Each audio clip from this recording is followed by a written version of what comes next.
An assassination attempt against the sitting Supreme Court justice is foiled, plus a conversation with Punchbowl's John Bresnahan over the gun policy debate in the Senate.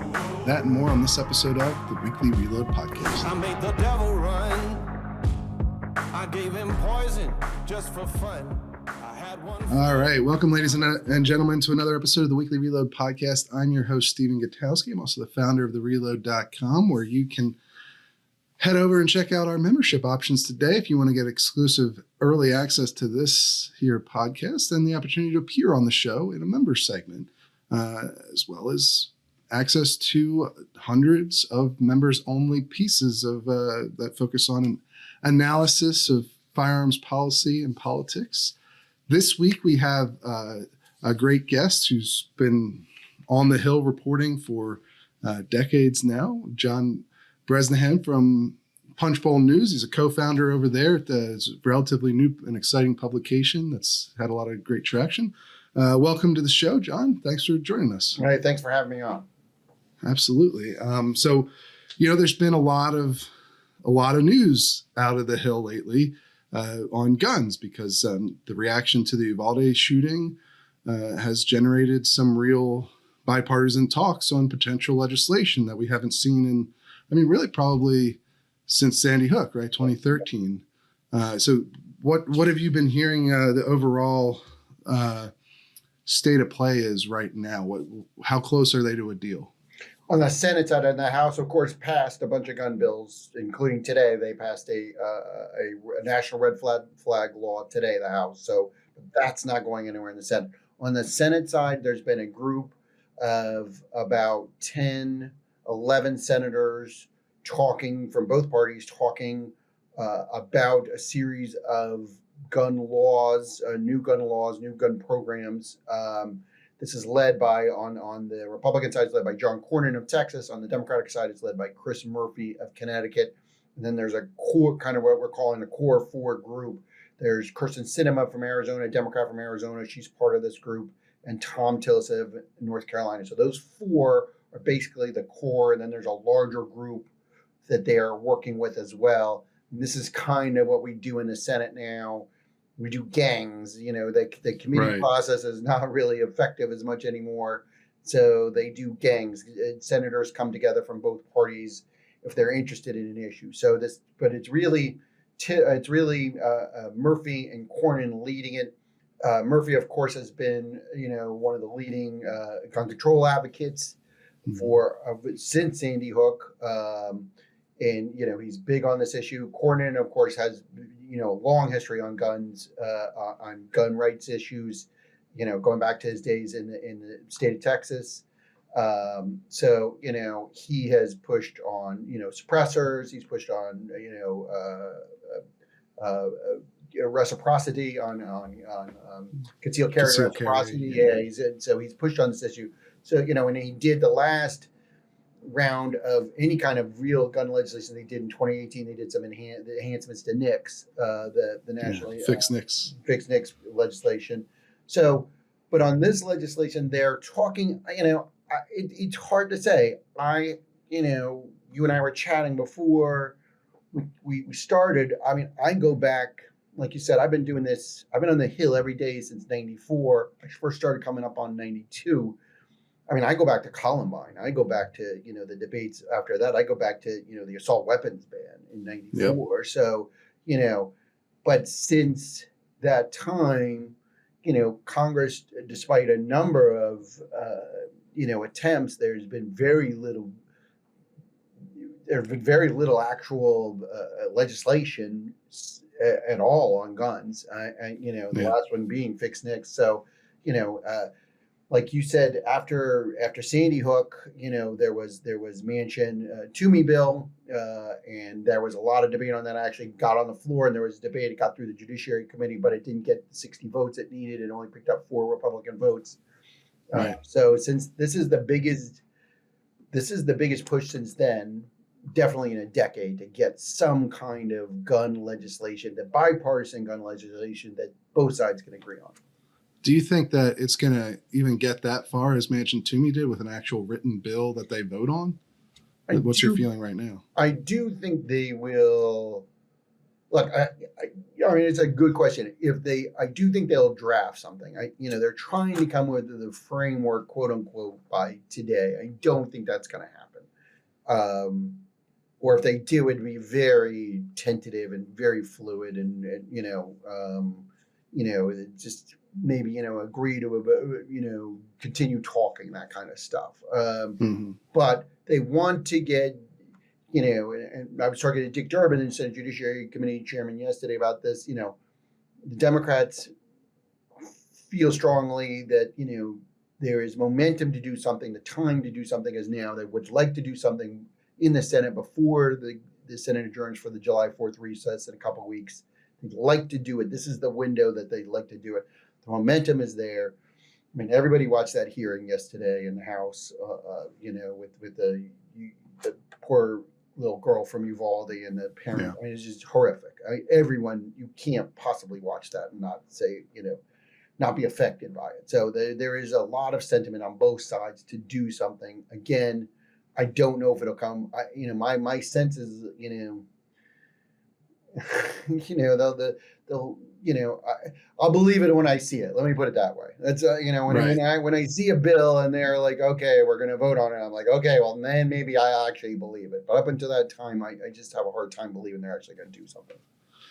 Yeah, I mean, certainly there's a lot of incentive to not do something, or at least there's just such a wide gap between what Republicans and Democrats feel are the proper solutions to these sort of attacks, right? That it's hard to find a middle ground. Now there may be something that they do come to an agreement on, and I guess we should go through just real quick what exactly they're really considering, because from what I've heard and from what some of the senators have said publicly, Cornyn, Tillis, Graham, Murphy, and from what some of my sources are saying, it seems that adding juvenile criminal records to the background check system is one thing.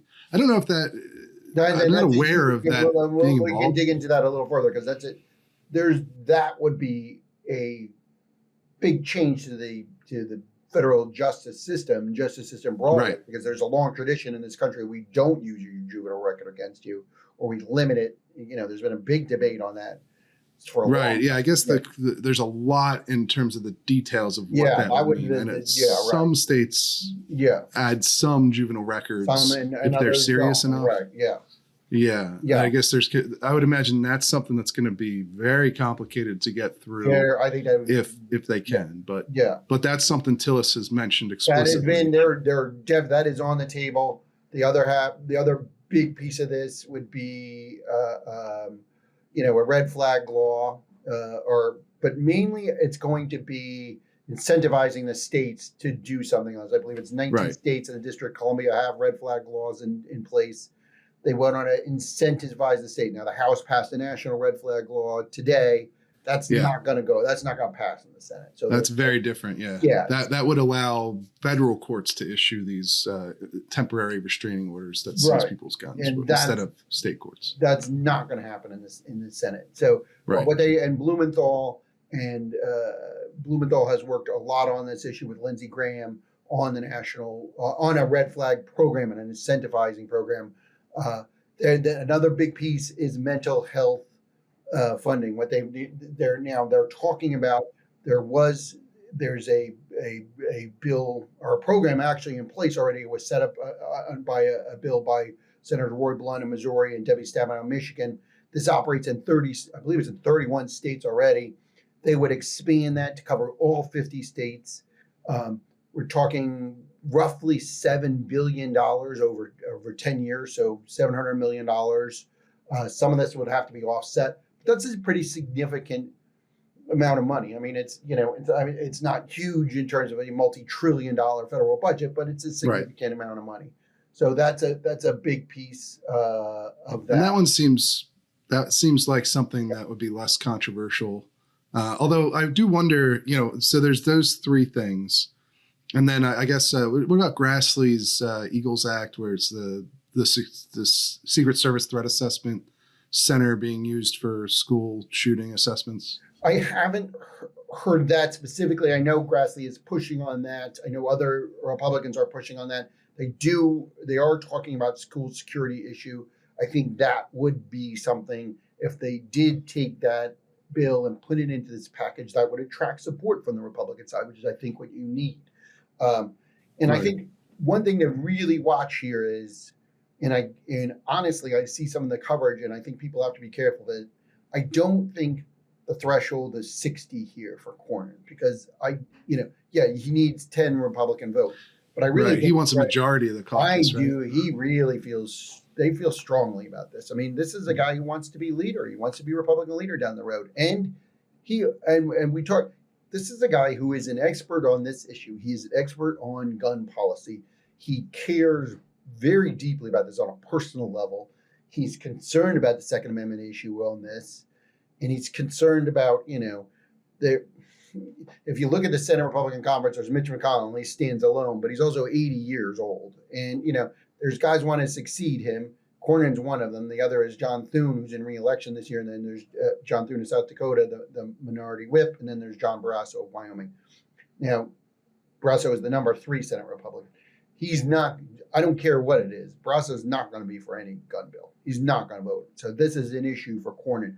And the thing now is, where does Thune go? Will Thune be on any kind of deal?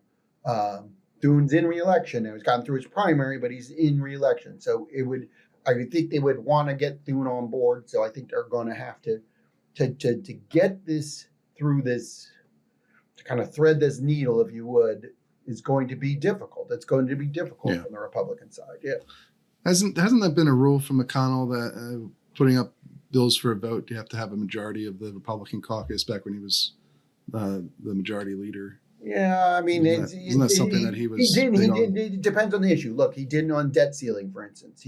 That was a huge issue, and that was an issue he felt strongly about. They didn't on the infrastructure bill. They got a bunch of bill, but they didn't get a majority. But I think I think in this case, this is Cornyn is kind of driving this on policy wise, and I think the politics of this are very particular for Cornyn. And I do think Cornyn doesn't, every Republican is concerned about this issue and where they stand on this issue, where they're seen nationally on it, because gun rights groups, you deal with them all the time. I've dealt with them for a long time. The gun rights groups and the people who lobby on this issue or are advocates on this issue, they don't mess around. They take this very, very, very seriously. This is not an issue where any Republican has to be pretty careful on this issue, because these groups and the people who are, and that you talk to, that your audience, they're pretty serious on this issue and they're zealous about this issue. So, this is, he's concerned, I think, about getting out on a limb and not having, and maybe he passes a bill here, but at the long term, it impacts his own future. Yeah, that makes a lot of sense. Yeah. One more, just on the specific policy aspects. Right. One more thought is, so part of this House package, kind of the only part that got any real bipartisan support, was this basically a report from DOJ on the background check system and who the demographics of people who get denied when they go to try and buy a gun. Do you think that's? I haven't heard that. That got almost a lot of support in the House. I haven't heard that. That could very well be part of that. That I know that has been raised by at least one senator, but I have not heard that included in that package. The other thing that has been talked about and was in the House package was raising the age buying a semi-automatic rifle. I don't think it would go anywhere in the Senate. Cornyn doesn't support it, but there is a surprising amount of support on the Republican side, at least to look at it. I mean, I've kind of really surprised. Well, I've been surprised. Lisa Murkowski, Joni Ernst, said she'd look at it. That doesn't say she'd support it, but she'd look at it. So, I was kind of surprised. McConnell indicated he would kind of be open to that. I just think that I don't think that'll be part of it, but I do think that it's definitely been under discussion. That that's the new wrinkle this time around, I guess, is as far as policy suggestions go, is instead of banning AR-15s outright for everyone, the suggestion now is to raise the age of when people can buy them, similar to how we treat handguns. This was something that Florida did after Parkland, and so it's not unprecedented for Republicans to support a policy like No, that. and then although in I do the think it'll case be of very both hard. the Buffalo and the Uvalde shooters were teenagers. So, Right. alleged shooters, they're teenagers, and so I think there is. I mean, I'm not saying it's there. I mean, it's saying it's. I was surprised a little bit. I thought this would never go anywhere in the Senate Republican Conference. I'm not saying it will, but I'm kind of surprised that there's been more openness to it than I thought. I don't think this would be in any final package if that ever comes together. But I mean, it's definitely has been on the table. McConnell. That's interesting. McConnell signaling that he was open to it a little bit. That was interesting to me. Yeah. Cornyn is not. Cornyn does not want. Cornyn's not interested in this at all. I don't see it. I don't see it I getting don't see 10 it either. votes. But I was just kind of surprised. I was a little surprised about that. Yeah, I mean, I think that's something that people would be surprised that Florida passed. Yeah. Florida's a red state and becoming more red, probably even more red than it was back in 2018 when it passed those reforms. But that was something that we talked about here at the Reload, where like, what are the possible reactions? Well, Texas is politically similar to Florida in a lot of ways. Maybe it'll do the red flag law and the age restrictions that Florida passed after Parkland, although it seems that's not getting anywhere in Texas at this point. But it is a new wrinkle. This is something that's a little bit different policy variation from what we usually, the debate is, over universal background checks and assault weapons bans, total bans on sales, and then some debate over whether they should try a mandatory buyback or not, your confiscation. But now the debate's I do think the age thing is that's kind of morphed into the background checks looking at juveniles, and because there's clearly seems it sounds like from what I'm reading, and I haven't reported this myself. From the Uvalde shooter, there certainly seems to be some evidence of disturbing behavior. Although I haven't seen any reporting. I wonder if you've seen any, because this issue started percolating. Like Tillis was talking about the juvenile records making it into the background check system, and I've been wondering if there's actual reporting that there were any disqualifying records in his juvenile records for the shooter. I don't think anyone ever took any action against him. He passed a background check, so he was. Yeah, he did, but I don't think it was weapons. Yeah, right. Yeah, I don't think it was because he had some disqualifying record that wasn't included. I think that mainly the incidents that you're hearing about, the animal abuse, the threats against women. I believe he was a school dropout or something also, and that and that there was some. And again, I'm just stories that there was some talk of I believe he had sent pictures of weapons to people, to women online. Exactly. There was certainly disturbing behavior. But that's different from having a disqualifying record. No. That's where I'm.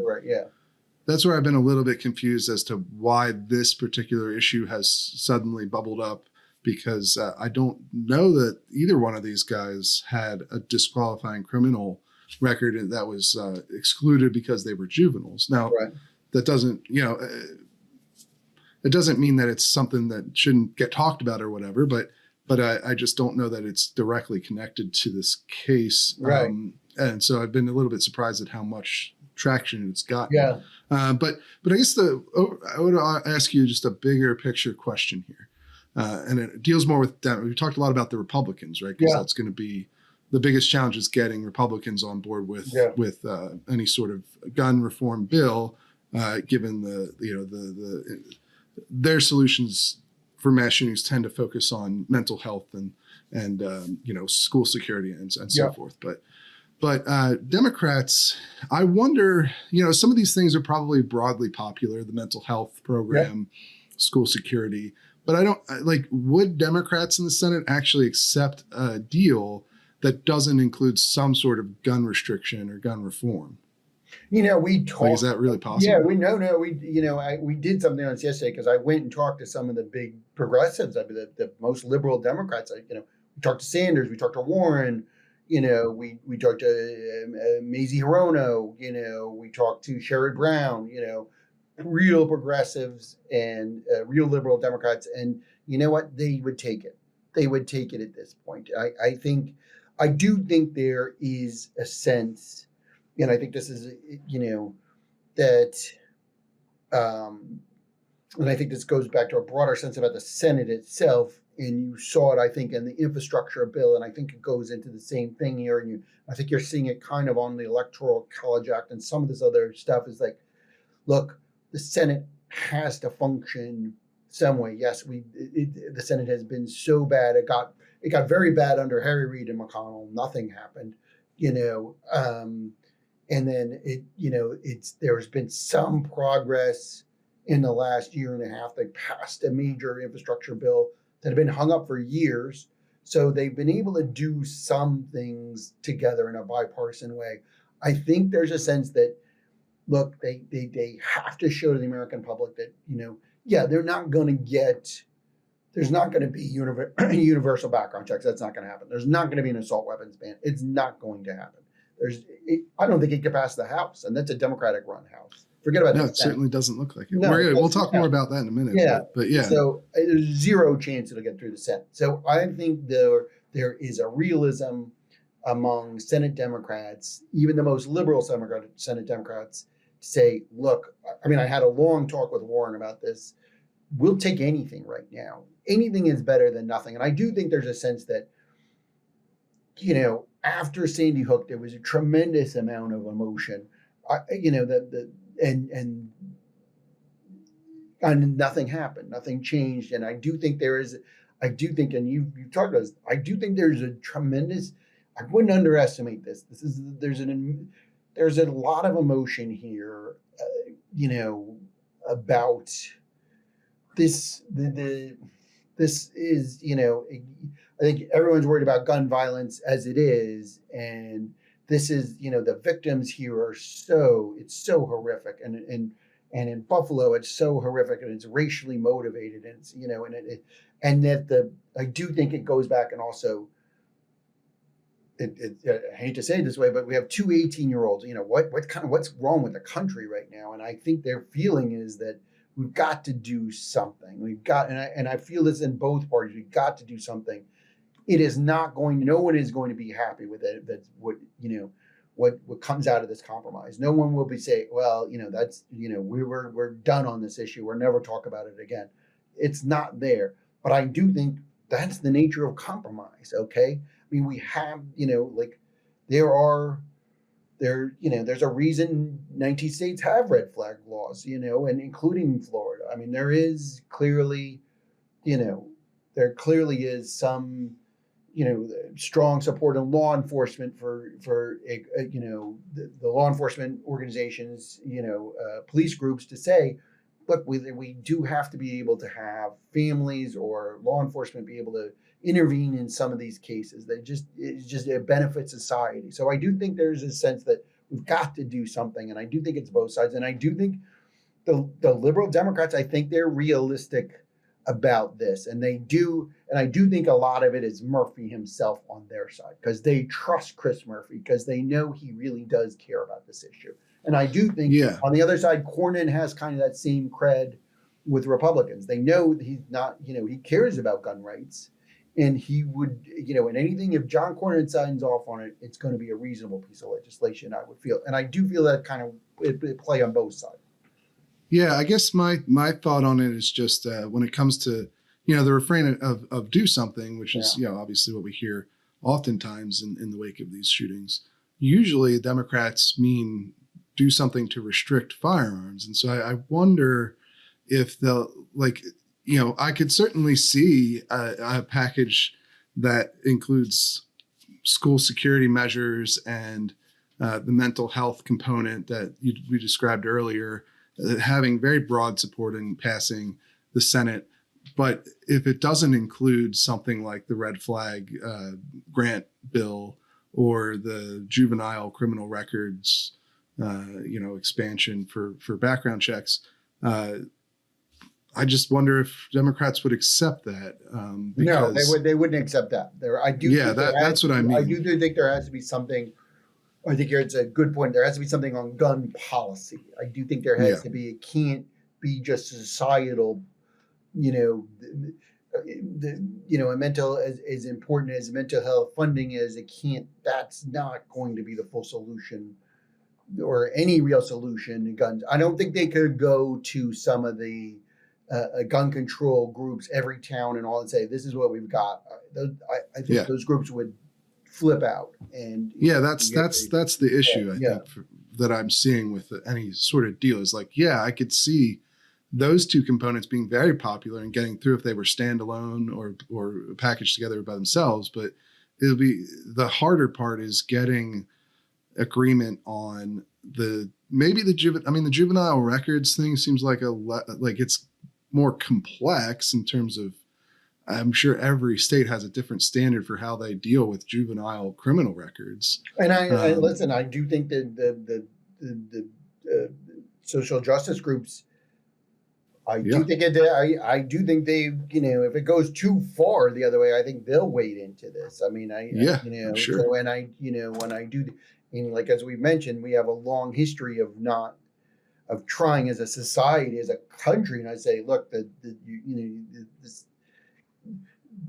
barring serious felonies, that the sins that you committed as a teenager, as a young person, shouldn't be, disqualify you for the rest of your life from, Right. that's not, we're not talking about murder or something along those lines. But Sure. this was a big debate going back to, the 80s and 90s is, do we throw 13-year-olds in jail? Do we, what did I see? I saw the video of some 12-year-old or something trying to hold up a store the other day, armed. He was armed, so, Yeah.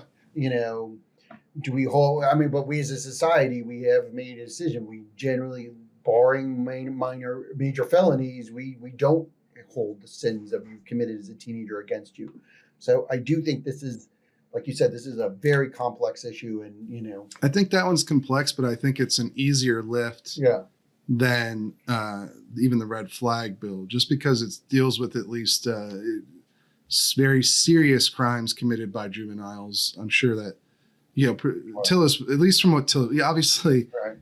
you have to read whatever text comes out will be extremely important to scrutinize very closely. And the other these thing things. is here, as much as you see what senators say, senators are always more optimistic than staff, because staff Right. has to get in there and Right. draft the stuff and see, what's the precedent? What's the states? Where are the states on this position? What would this do to state law? If we change this at the federal level, what does that mean? What does that mean? What's a court going to look like? How are we going to explain this in legislative language in a way, that they don't have to come back in 2 years and fix it. So, staff is always much more wary about members, they're talking broad brushes. Yeah, we have a deal, but it matters as we said, especially on something like gun rights policy. This matter, details matter. They are extraordinarily important. Yeah. And I had a staffer tell me they're talking. I was asking about the realism of like a Friday deadline to come up with a framework, and they told me that the senators tend to be more optimistic, to put it nicely, about how those things turn out than staff does. So, because they got to actually draft it. Yeah. Right. But to me, it seems like at least when you're talking about inclusion of juvenile records, you're talking about somebody who's actually been convicted of some sort of crime, presumably it would have to be a very serious felony, one. it would have to be some serious crime of Right. And violence. probably more than just any regular even low-level violent felony. Like, for instance, a paper in fight. high school. Right. A high school fight. Yeah, exactly. Should that disqualify you from... Yeah. Yeah, we're going to deny him his Second Amendment rights as an adult, Forever, for their whole life. Forever, Right? exactly. How long is it 10 years? Is it 20 years? Is it 5 years? Do they have to go So, through, they'll have to... Very complicated. And maybe they can come up with some sort of expungement standard or something. But, it's there. I could see it being, the details on that one being very complicated. Very difficult. To me, the red flag law, is more of a known standard in the sense that, like, at this point, it almost feels as though all the states that want to pass that policy have already done so. And so I guess that's one of the appeals of doing the grant bill instead of a national red flag law, because basically it's sort of the Senate, the federal government is just saying, you can do this if you want, we'll give you some money to do it. But we're not forcing you. And so that makes it a little less controversial, but red flag laws are pretty well, it's starting to become a more entrenched position like the Sullivan's ban or universal background checks, where there's a lot of sustained opposition from gun rights advocates over the details of how red flag laws work, and some of the concerns over, who can issue the red flag laws, what standard of evidence is required for that initial order, and then what standards required for the extension of the order. Are judges going to just rubber stamp every red flag law that comes across their desk out of a sense of caution? There's a lot of things. Right, exactly. Which judge you want to be? I didn't grant a petition, and the guy went out and shot a bunch of people at the mall. God forbid. And I was reading. I don't know. Have you read through the McBath bill at all? The McBath Carbajal bill that come back. I'm sure you have. And they were talking the CBO, and the CBO was the Congressional Budget Office, which I don't even know how they came up with this number. It feels to me like throwing a dart at a doorboard. They're talking about like 10,000 petitions a year annually. If this bill was, if you read the report, if you read the actual report of the Judiciary Committee. And I'm like, how the hell did you come up with that number? That seems really low. I felt the same way, because but I do think they do. If you read the bill, they were serious about also frivolous claims, and that's another thing. An ex-wife trying to say, listen, my ex he's crazy, and he's got a 45 and he's going to go shoot up.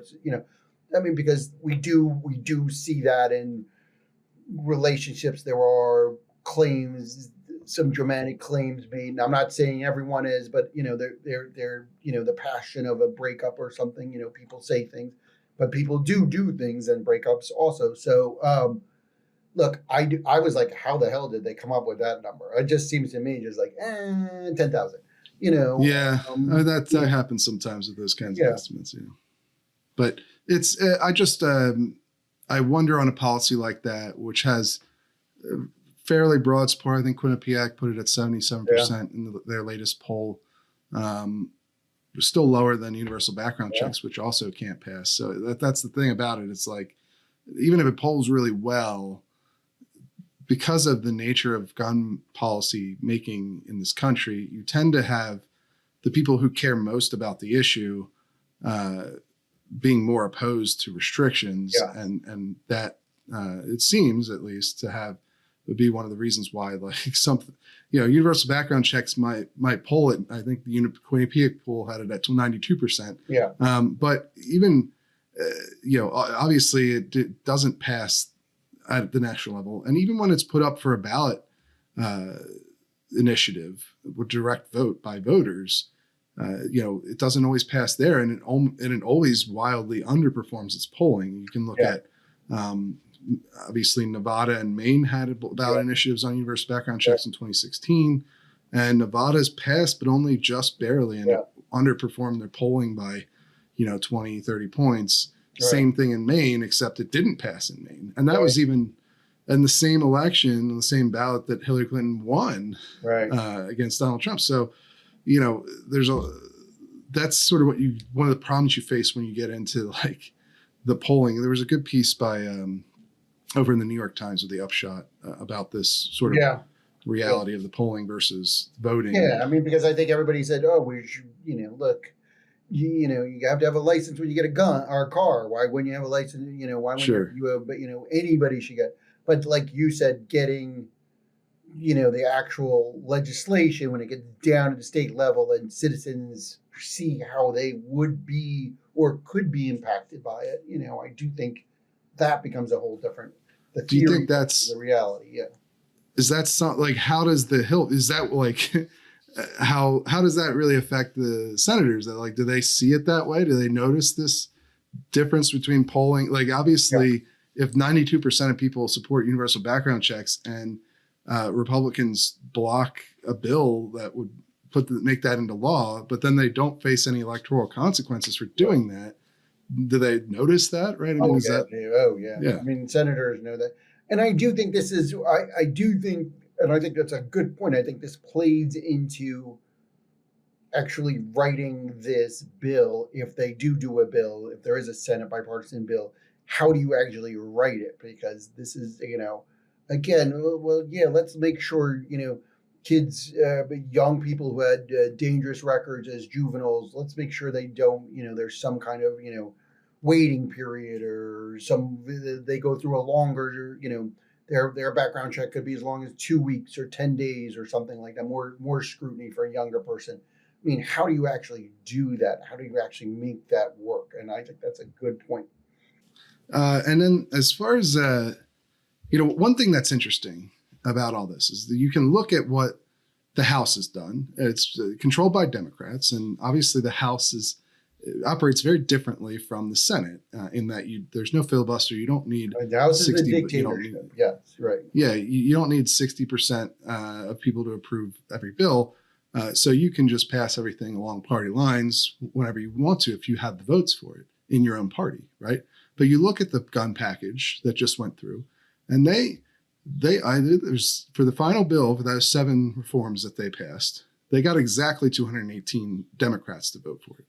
They got 5 Republicans who also came over, but that's very, very close. Now that they don't have a huge majority to begin with. They only have a 5-seat margin right now, as it is. Yeah, right. Yeah, but so like I mean, you look at some of that is not that is not a real bipartisan consensus. You could call it bipartisan, but that is not. I mean, that's right.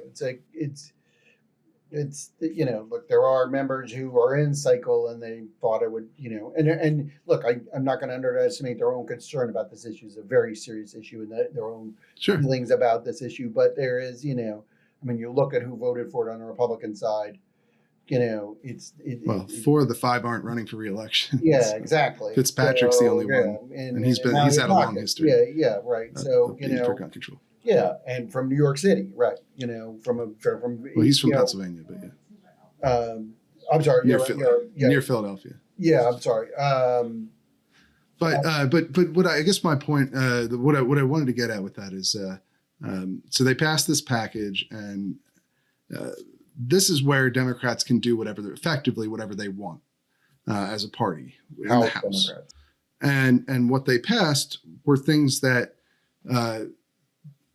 aren't what the president supports. Not that he doesn't support what they passed, but not a lot of the biggest ticket items that he wants. There was no assault weapons ban. There's no repeal of the Protection of Lawful Commerce in Arms Act, which the president has literally said that he prays to God. That's the number one thing he wants to get rid of when it comes to guns. It's a very interesting because it shows you that he really cares about the issue. Yeah, right.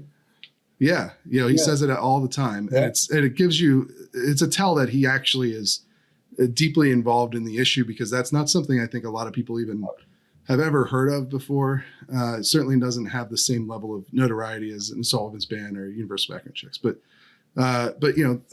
and there isn't even they already passed the universal background check bill earlier, but so it's interesting to see what they actually are able to get through, and chiefly that they aren't able to get an assault weapons ban through. Now, I know that Pelosi has promised a markup on the assault weapons ban, but my reading is unless they're doing that vote today or tomorrow, they're probably never going to vote on that bill, right? I don't know. It's funny because when she said it, I don't think our staff was fully ready for it, because then I actually wrote the other day, vote on a assault weapons ban, because she said markup, and markup is a vote, and then they actually yelled at me, saying, the staff yelled at me.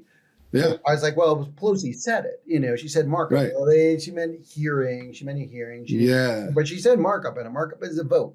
So we went round and round on it, but Now, I don't think right now they could pass an assault weapons ban in the House. I don't. No, I mean, I look don't- at the magazine ban that was part of this package. Yeah, They barely got that through. It was Barely what, got it. 220? yeah, So, and they needed Republicans for it. yeah. So I don't know. Could they get an assault weapons ban It doesn't through the feel like House, it. Does not feel like it. And it's which is interesting enough, remarkable. they would get. I'm not sure. I think probably would get all 50 Senate Democrats, but maybe not. I'm not sure. I mean, look, it's I'm not. Does Tester vote for it? Maybe Manchin. I don't think Tester votes for assault weapons ban. I don't know. I don't know what he does. Is he running for re-election? Because if he isn't, maybe he votes for it. I assume he is, but otherwise, Everything I don't know. I don't know if they could get, like your point is, they couldn't get 218 No. Democrats for it in the House. I don't think they could get 50 I in don't- the Senate either. I don't think they could either. And you definitely couldn't. I don't think you could get a single Republican. Yeah, we're nowhere near assault weapons ban. I will say, And if you look at that Quinnipiac poll too, that found support for assault weapons ban, and this is after the Uvalde shooting, right, is only at 50%, which is the lowest it's been since 2013. is that right? I since they were realized doing I that. didn't realize it, and it's so lowest in a decade, right?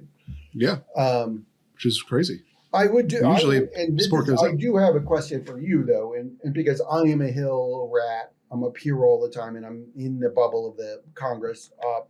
It seems to me, and you've written a tremendous amount on the NRA and the reload, and and the future of the NRA, and kind of feels like the narrow base of the NRA now. The legacy of the NRA, especially for Democrats. 2 points. Legacy, the NRA for Democrats is still everything, whereas for the gun rights movement, it's not. It feels like, at least what I can tell. But for Democrats, the NRA is behind every rock.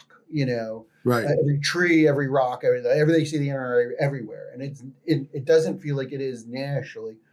But to me, I do think, and this is kind of what I want your take on. I do think some of the messaging. It just feels like some of the messaging for the gun rights movement is, I don't know how, it's just really flat and ineffective right now. The good guy with the gun thing, that is just, that seems to me just, out of date. And they're also like the whole thing that they're going to take guns from law-abiding citizens. I mean, I that is where they immediately go. Democrats are going to come for your guns, and that's where they immediately go for. And that I think it still resonates with a certain point of the gun rights movement, but I think broadly, generally to the public, we know the reality is no one's taking anybody's guns away from anybody. Well, it's interesting. We buy 20 million guns a year. I mean, right. We're not. Nobody's coming to take your gun, and that's just what's reported, right? That's I don't know, so like, we've sold 40 million guns in the last 2 years. Right. Yeah. Right. Yeah. No. Certainly from a practical standpoint, mass confiscation is not realistic in the United States. There are at this point, the latest small arms survey said.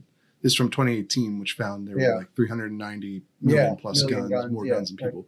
So there's probably significantly more than that now, after the big buying spree we've seen the last couple of years. But so from a practical standpoint, Americans own 3 times as many guns. American civilians have 3 times as many small arms, firearms, as the entire world's militaries combined.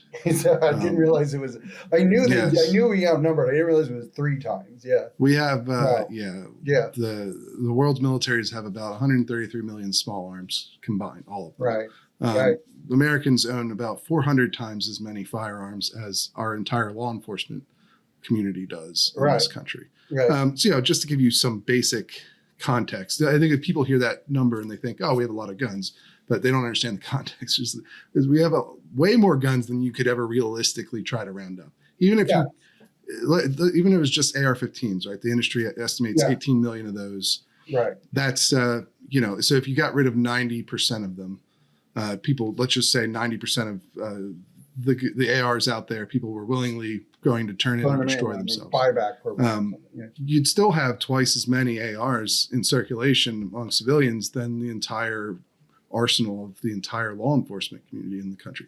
So, just to give you, and no confiscation has ever been anywhere near that successful, even in other countries like Australia or New Zealand. No.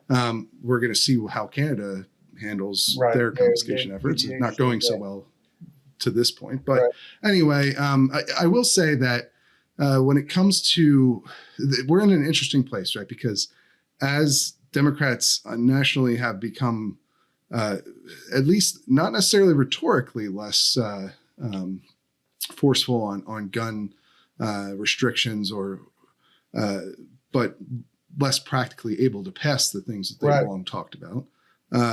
You have seen a number of candidates move in the opposite direction and outright say they want to confiscate firearms. That's Beto O'Rourke's position that he still holds as he's running for Texas governor.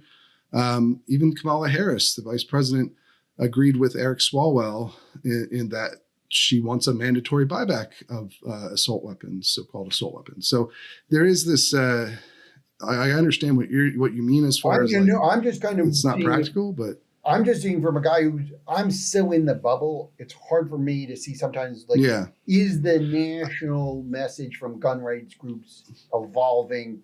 I will say becoming more sophisticated. I will say that you look at the NRA. I went to the convention, and their response to Uvalde was basically just repeating the same exact response that they had to Sandy Hook. And obviously they as an organization are far weaker than they were even just 3 years ago. If you look at their revenue, their membership, their spending.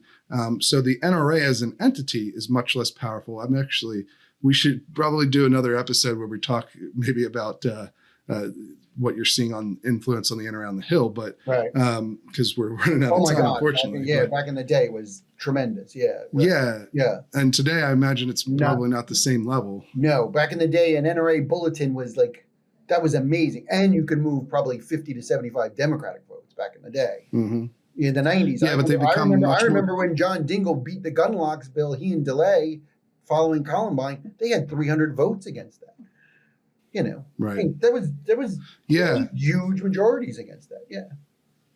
And some of that is the polarization of the NRA, but also some of that is probably the polarization of the parties themselves.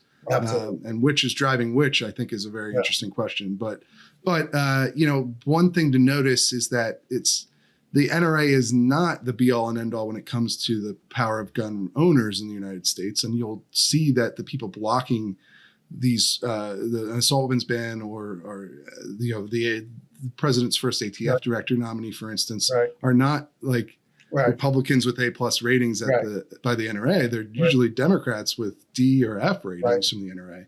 And so the influence of gun owners extends well beyond the influence of just the NRA, though I will say that they are still a very important organization, and that I don't know of any other organization that has that level of influence on the Hill when it comes to guns. GOA or none of those groups, they're not there. Gun Owners of America, there's important groups, but they're not the NRA.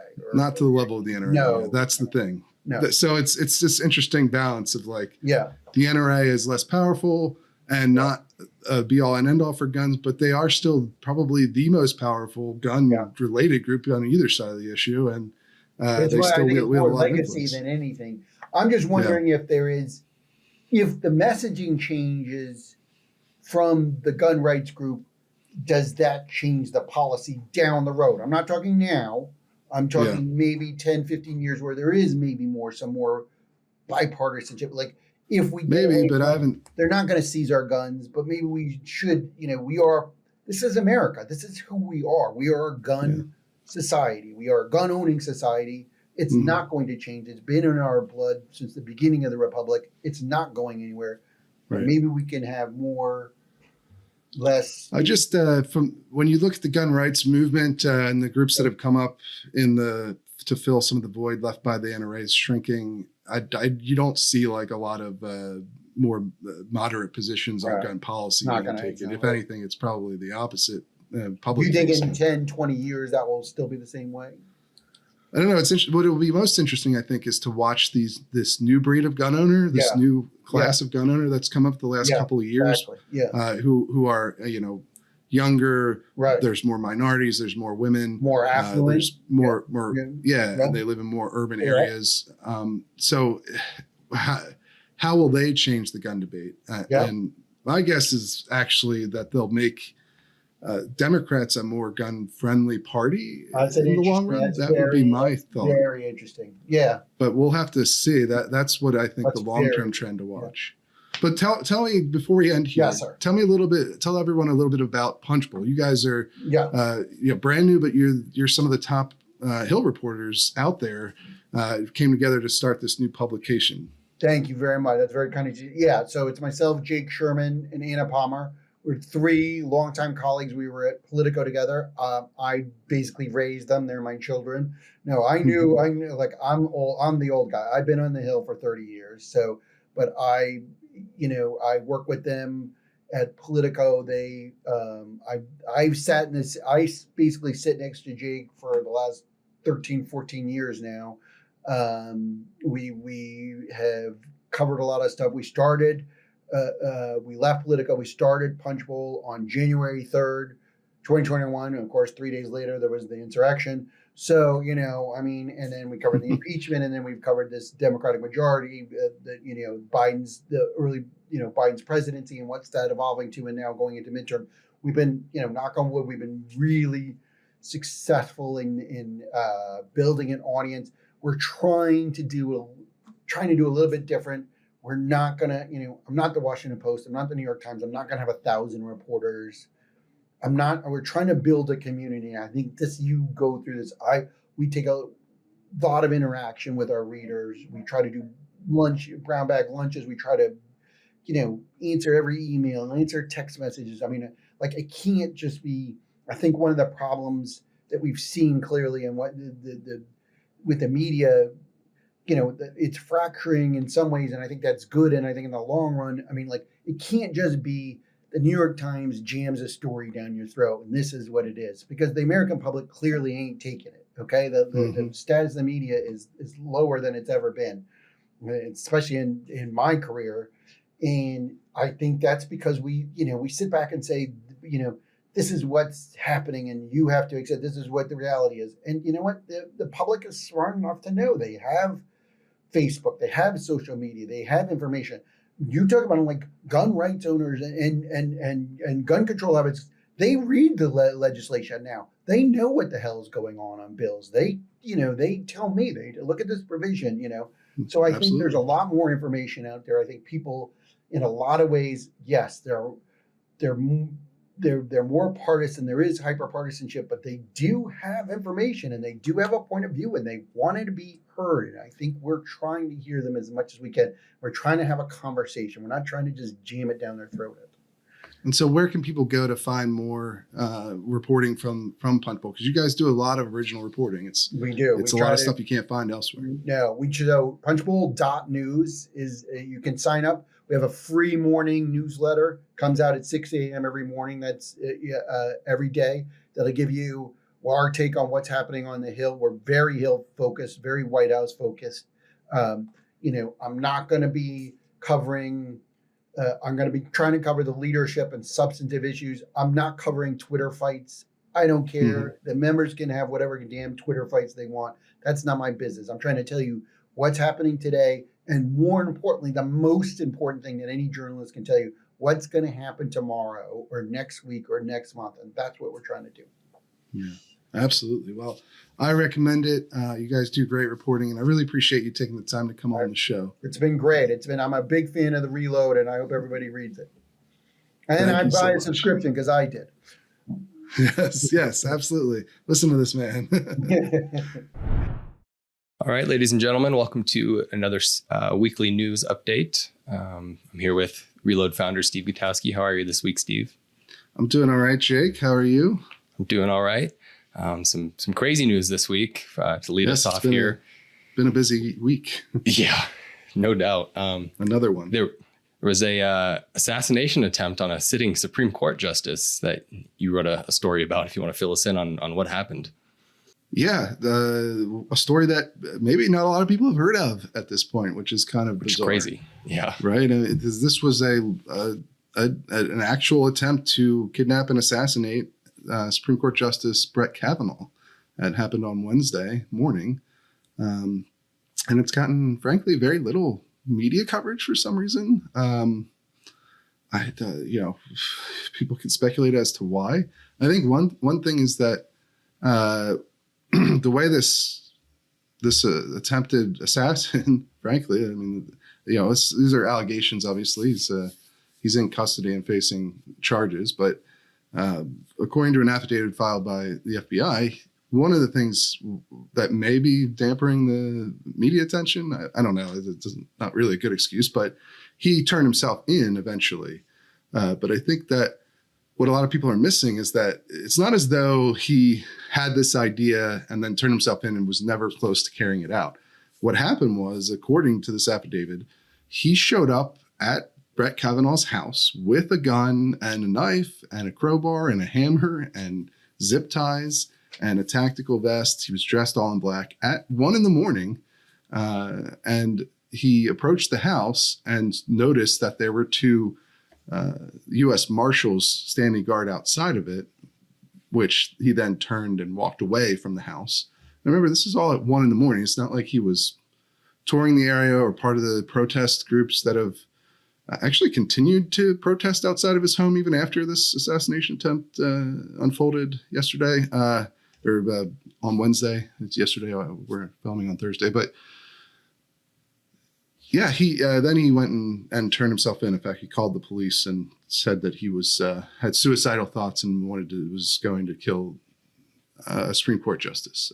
Right. And then once he got into police custody, he waived all of his rights and basically explained everything to the police officers and later to the FBI. Yeah, he was amazingly forthright with the police that just arrested him for a pretty serious crime.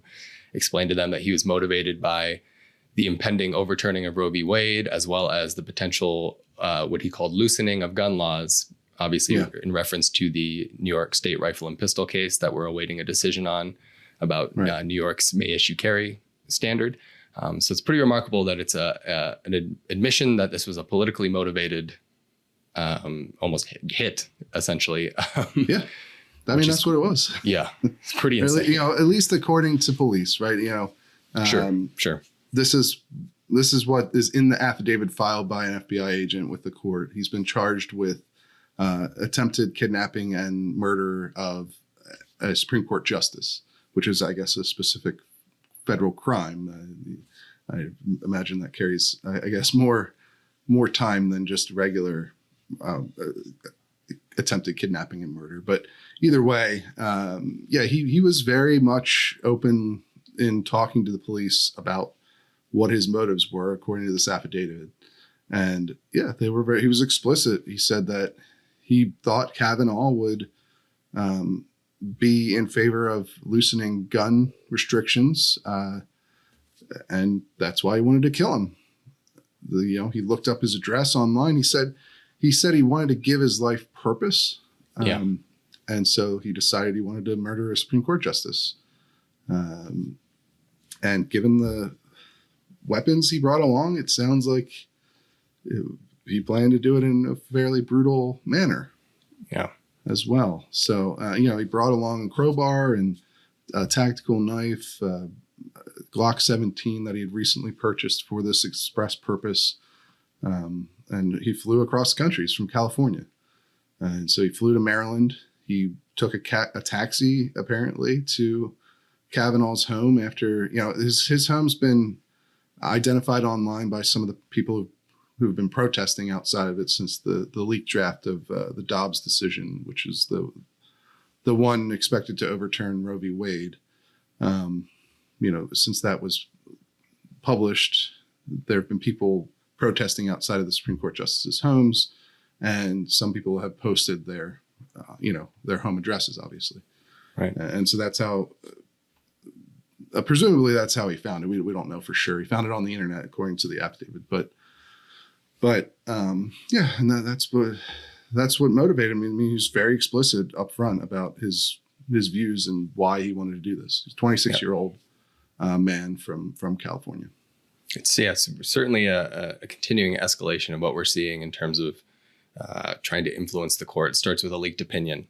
Then you see protests outside of sitting justices' homes. And now you see an assassination attempt. It's just a continual escalation in this overt politicization of the court. Obviously, controversial, contentious decisions are being heard. So it'll be interesting to see how the court responds, because they still have to release that Dobbs opinion. They still have to release the Bruen opinion. And all in the meantime, we're just seeing crazier and crazier events from the general public. So we'll see how this develops. Yeah, I mean, it's not a good sign for our polity, right? And not for our country that, somebody wanted to murder a Supreme Court justice over there. What they assume their ruling would be on Second Amendment cases. I mean, it's just ratcheting up of the tension that we've seen over the last, several years in the United States when it comes to these contentious issues. And luckily, he was prevented from doing it. I mean, luckily, those U.S. Marshals were there. Frankly, it seems like he very much was ready to go through with it. It's not as though he got to the airport and realized what he was doing was insane. He got to the house, saw that there were armed law enforcement officials outside, and then gave up, which again is not an uncommon thing for somebody who is carrying out an attack like that. You saw this with the hospital shooting that was recently, where the man murdered his doctor and 3 other people and killed himself as soon as he met police resistance. And so, this guy luckily wasn't able to go through with his attack. He was discouraged once he saw the presence of security. But that's another interesting thing about the Supreme Court is there's a bill going through Congress to provide more security for the Supreme Court justices. But these guys live in just sort of suburban areas.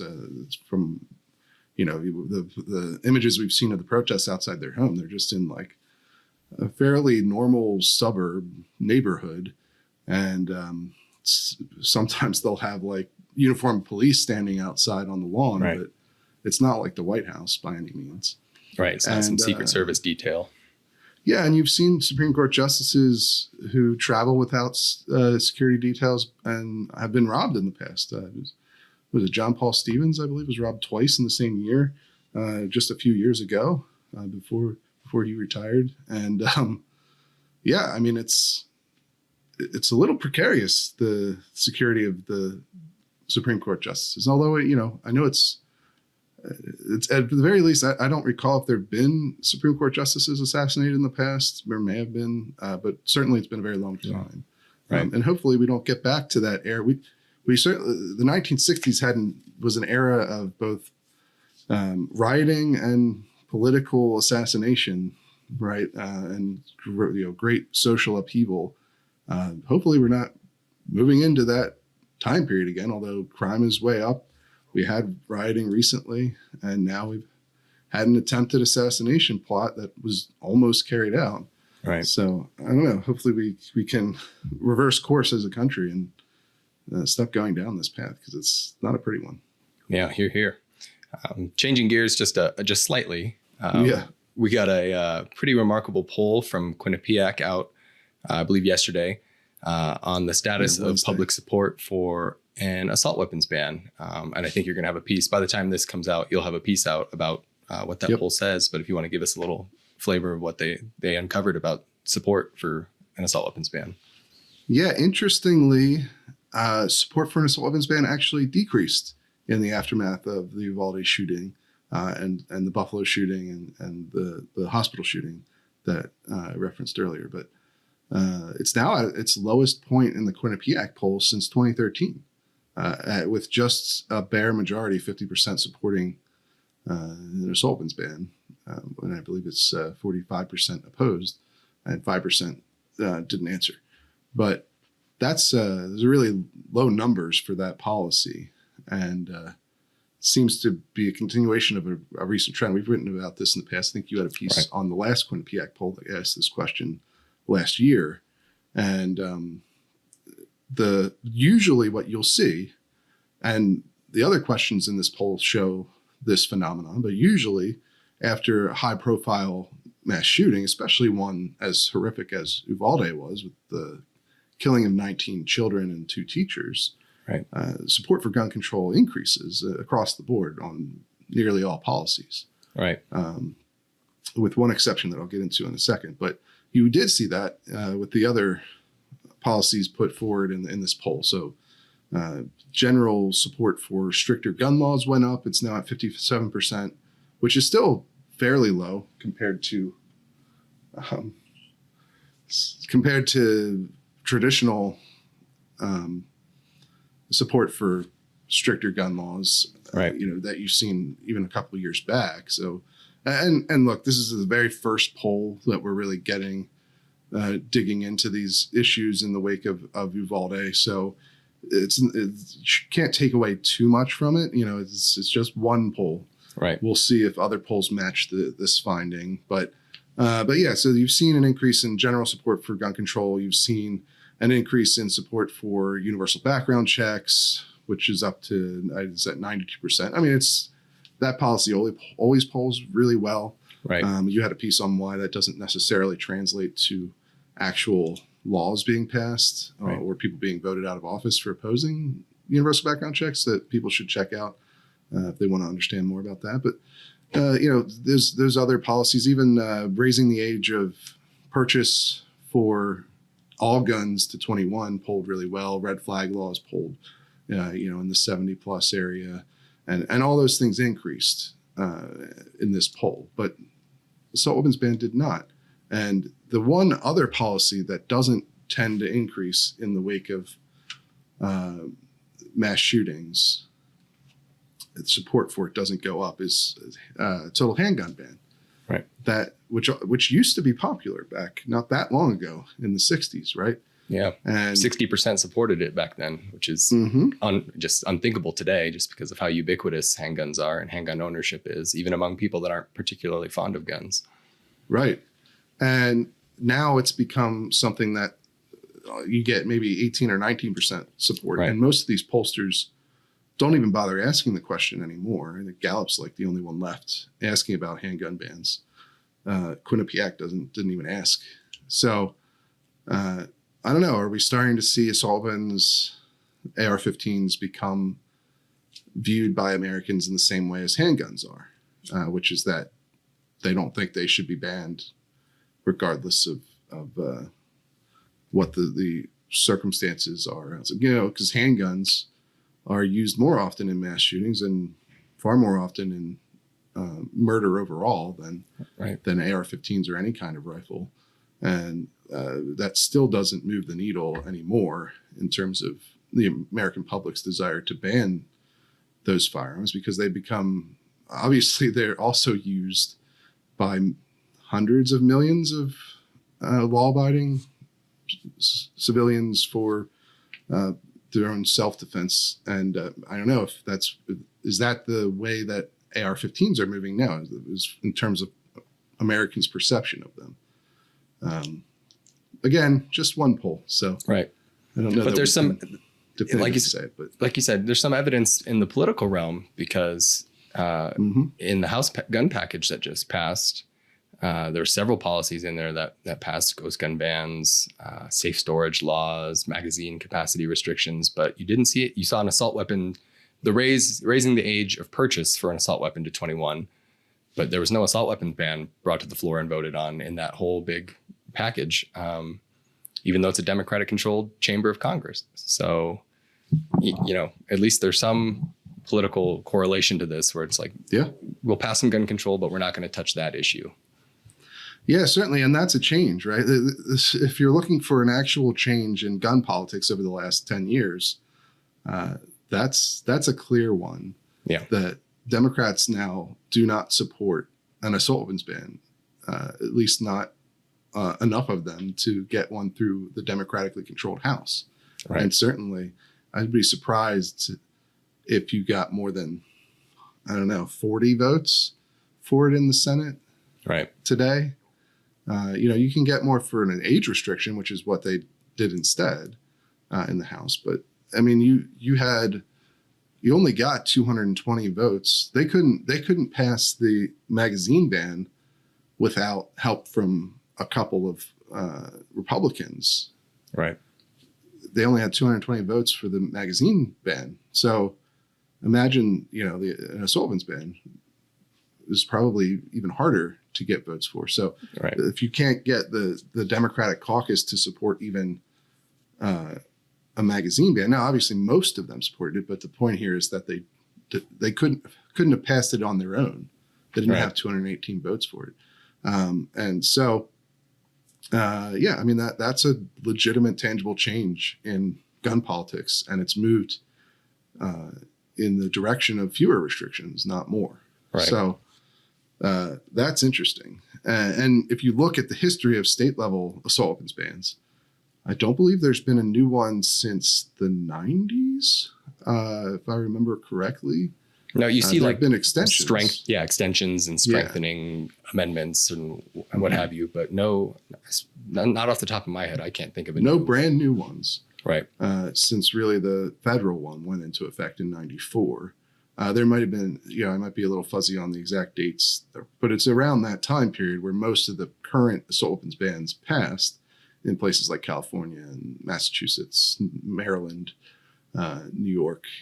Now, all of those places have since expanded their assault weapons bans, Right. and made them more aggressive. But I can't think of a single one that's been Possibly put in place since Connecticut that after Sandy Hook.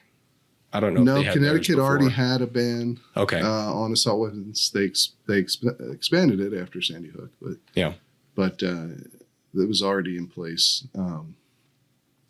And so, it's interesting I just think the era of the assault weapons ban is over.